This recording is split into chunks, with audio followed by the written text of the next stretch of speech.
sasaran tak muncul dalam 3 hari. Aktiviti malam yang mencurigakan dikesan. Pusat scam atau urusan dark web ni.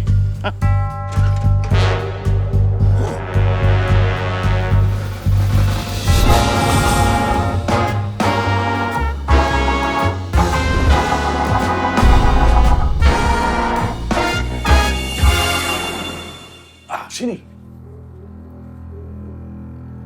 Sini.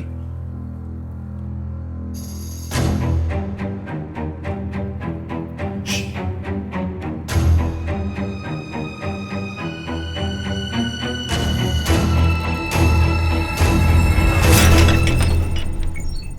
Jangan bergerak.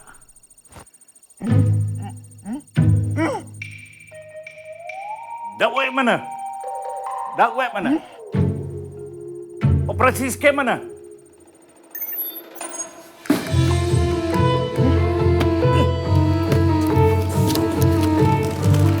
Saya. Apa ni? Itu untuk mak dengan ayah saya.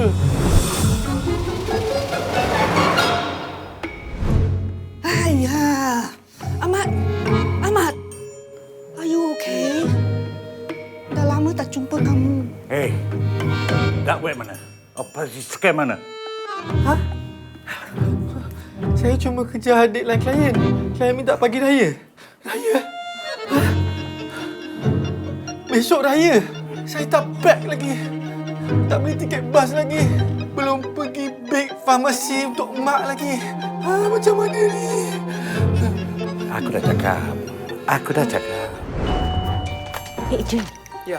You notice or not, lately, Ahmad has not been answering our calls or coming in to collect his supplements. Ya lor. He looks so abnormal lately. I hope he's okay. Dah lama Ahmad tak singgah sini. Sehingga Selalunya sebelum raya, dia akan beli suplemen untuk mak ayah dia. Dia okey ke? ini scam. Scam ke?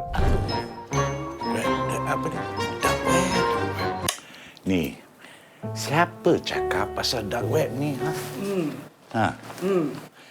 Kita orang yang datang nak buat spot check. Tengok rumah ni. Macam tongkang pecah.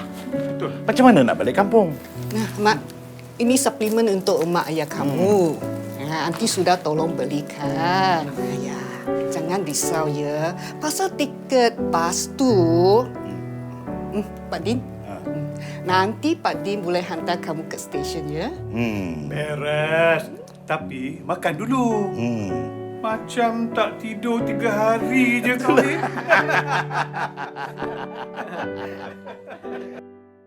Makan. Lauk sangat enak. Ya, banyak ni. Oh, ini kan. Tambah. Besar sangat. Terima kasih, Tok. Nanti, Pak Din. Ahmad ingat, Ahmad tak sempat dah. Nak balik raya. Terima kasih banyak-banyak.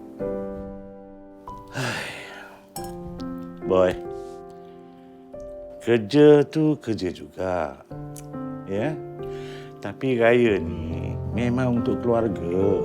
Sibuk macam mana pun, kita jangan leka dengan kerja. Ya? Sehingga kita boleh lupa kepada orang-orang yang kita anggap paling penting. Ya? Tapi jangan sampai putus saudara. Selagi pintu hati kau terbuka, ya, kami semua berada di sini. Faham? Mari kita makan. Jangan tunggu lama-lama. Sejuk pula kan gula itu.